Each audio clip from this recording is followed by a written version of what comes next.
Time tank check na ilaw pa.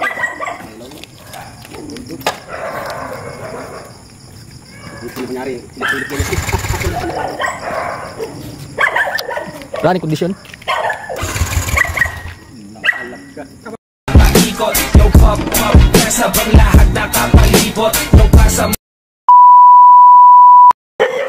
Ayan na mga kalikot. Ayan na yun, nakatakip. Bukod natin, oy. Yung diretsyo na yan. Alright mga kalikot, ito na ang ating nabili. Nabili ng sahod ng pangalikot. Unleashed din. Unboxing. Unboxing the unbox. Alright. Andar naman ito, Prino. Magdala naman tali si Manoy. Hindi akong tali.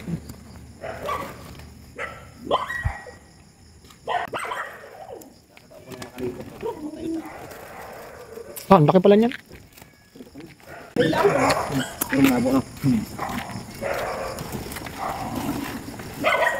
Manoy. Unboxing. Ikot, Noy. Time tank check. Nagnut nila ibot. Time tank check na ilaw pa.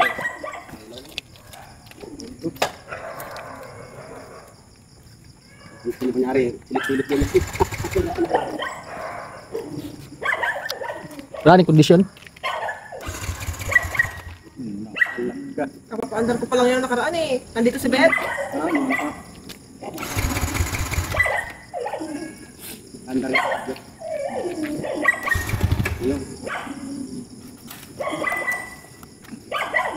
Kulang lang sana yan. Mahirap natin.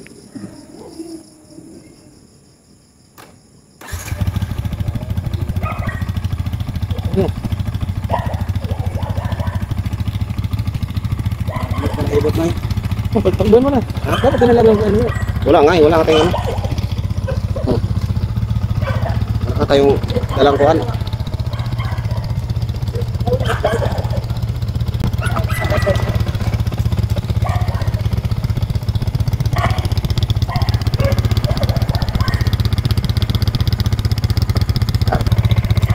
Tali.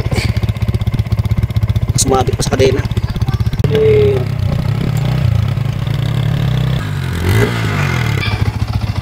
Nakalikutin ko nga lahat yan. Dito tumatagas ang kulant mo rin, no? Ano, bakas ng kulant to.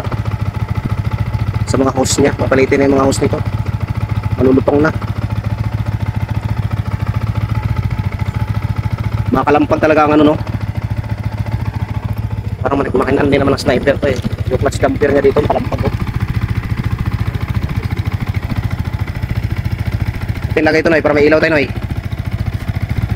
Cable tie natin pala to. Ito paano may ilaw ba? Kanan mo, Noy. Ilawan mo ko, Noy. Kalian ko lang. Ay, maiksi. Ito. Para may ilaw tayo, para hindi ako sunod sa iyo. Brand new namang nakuha. Taas to. Pwede na, masabay ilaw. Maganon yung ilaw eh. Yung headlight ang walang ilaw? Meron, parang ano.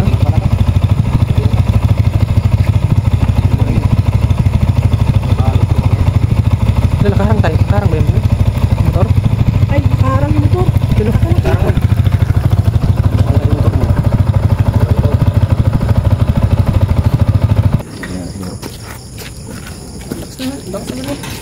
May puti pa yan.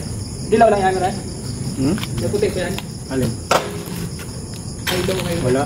Wala. Ay? Wala.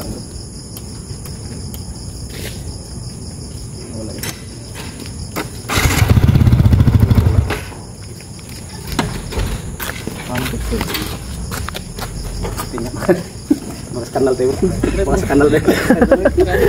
Hindi na marunong. Kunti ini pala tabingin ito. No? Tumabingi ito yung bracket. Yan yung bracket. Yan lang. Hindi papansin. Machining lang. Hindi, yun lang. Yung bracket na yun. Tutuwid lang. Pag itanggal yun eh, make yung mga ano dyan eh. Didiretso na. Hindi mo wala.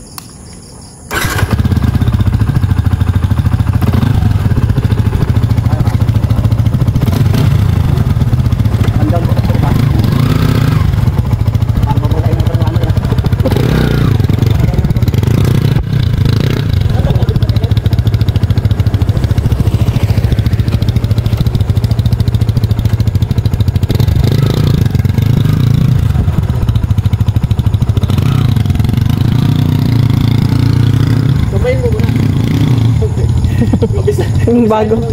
Bago mag ano, highway. Saan mo na yung kaliwa o kanan ba? Ulit ka.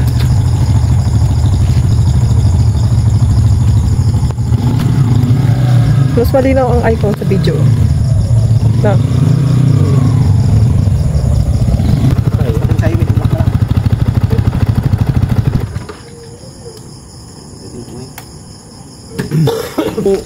Merong didobsel naman. Anong didobsel tsaka valid ID. Ayos na yan. Kabit pala ito, no?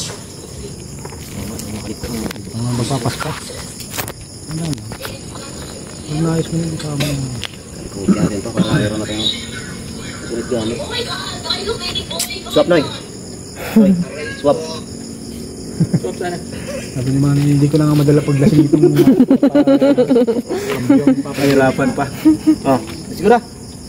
Ah, helmet ko pala. Okay, Simple yan. Matawarin ito ng video na ano. Napangahit lang na ano ba? Ano ba, no? May alak pa naman. Kayo mo ka na, may alak. Oh, iwan naman itong cellphone mo. Ay, wala na. Akala ko dala kay Maloy. Tingnan natin itong drive-an. Lagi tayong kanan. Ayun, lagi tayong kanan paliko. Dandahan lang tayo. Yan mga likot, nandito na tayo sa bahay. Ayan, naiuwi na natin, no. Naiuwi natin ng maraming kutkutin. Matcha-challenge na naman si may kalikot nito. Paano natin pagagandahin, abangan niya sa sunod nating ano. Bukas na natin itong simulan kalikutin at gabi na, alas 9 na.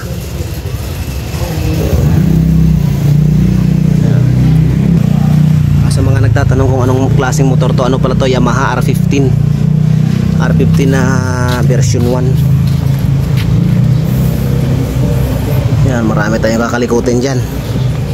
Nangangatin na naman ang kamay ni may kalikot. Gusto nang kalikutin. Galing kasi ito sa ano, sa simplang, sa disgrasya, kaya tabingi yung kanyang ano, basag-basag, tapos tabingi yung kanyang tipos, yan yung headlight niya, tabingi. Yan ang ating kakalikutin. Mga flarings niya tinanggal na, binigay naman sa atin, nandito. Yan yung mga flarings na mga basag-basag na. Pipilian lang natin yan ng mga ano, ng pwede pa. Pero yung mga basag, warak na talaga, durog na, ay kailangan natin talaga palitan na. Abangan nyo na lang sa susunod nating video ang kabuuan kung paano natin mapapaganda. Right mga kalikot, ay na marami siyang ano, marami siyang crack. Marami siyang biyak na mga plastic part. Yan ito. Yun ang mga crack, oh. Remedyohan na lang natin to kasi bukod sa excuse me, bukod sa mahal ang pyesa nito, mahirap hanapin ang mga pyesa nito. Kaya ano na lang to, remedyohan ko to hanggat kaya. Ito nakaliko to, nakatabingi ito, kaya kailangan tong baklasin at anuhin para tuwid. Tapos mga plastic parts na nabibiyak, nag-crack, kasi napakahirap hanapin ito, at bukod sa mahirap, medyo may presyo at saka napakahirap talaga hanapin ito, kaya kailangan talaga natin remedyohan muna. Remedyohan natin si puro biyak eh. Kaya maghahanap tayo ng ano ngayon, bibili tayo ng steel epoxy. Epoxyhan natin. Ayan. Alright mga kalikot, update. Yan, nakabili na tayo ng epoxy pangdikit sa mga nabiyak lang naman, kaya pa naman idikit yan. Ngayon babaklasin natin kasi tabingi siya, oh. Tabingi siya, kaya kailangan natin i-align yung kanyang bracket. Kaya baklasin natin to para matingnan din natin yung mga crack. Yan. Yung mga basag. Paling siya sa kanan.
Tanggalan natin ang kanyang headlight.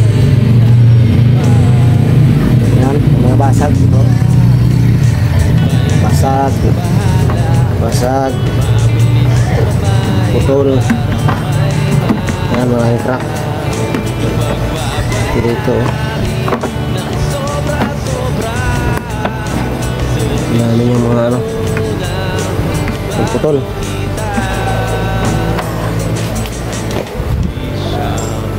Yung bracket niya. Lagyan ito ilaw. Yan. Yung bracket niya yan, oh. Kitang-kita mo tabingi. Paling talaga siya ito. Nakadikit na dito. Punta na sa kabila. Layo. Paling siya. Nakita yan po dito eh. Tabingi-tabingi eh, no? Palubog to. Tapos i-retwist din to. Mga twist. Kaya tanggalin muna natin to para may alay natin ang ayos. So tingnan mo dito. Ang layo, oh. Malayo.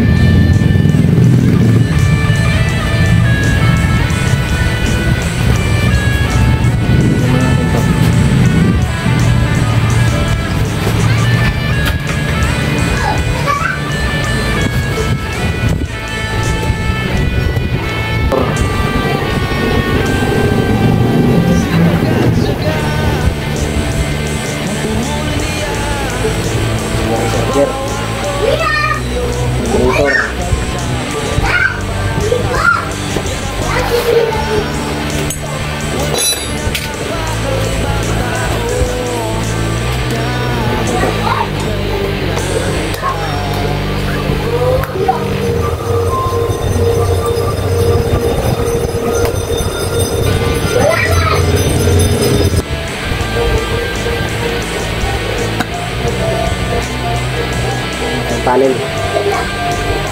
Panel board.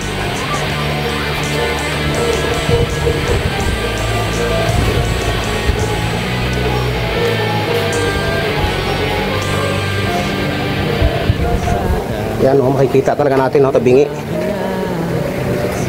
Tabingi. Ano? Dapat ito dito eh. Layo. Okay natin ito ng konti. Para malain.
Alright mga kalikot, naibalik na natin yung mga ano na tornilyuhan bracket na nabali.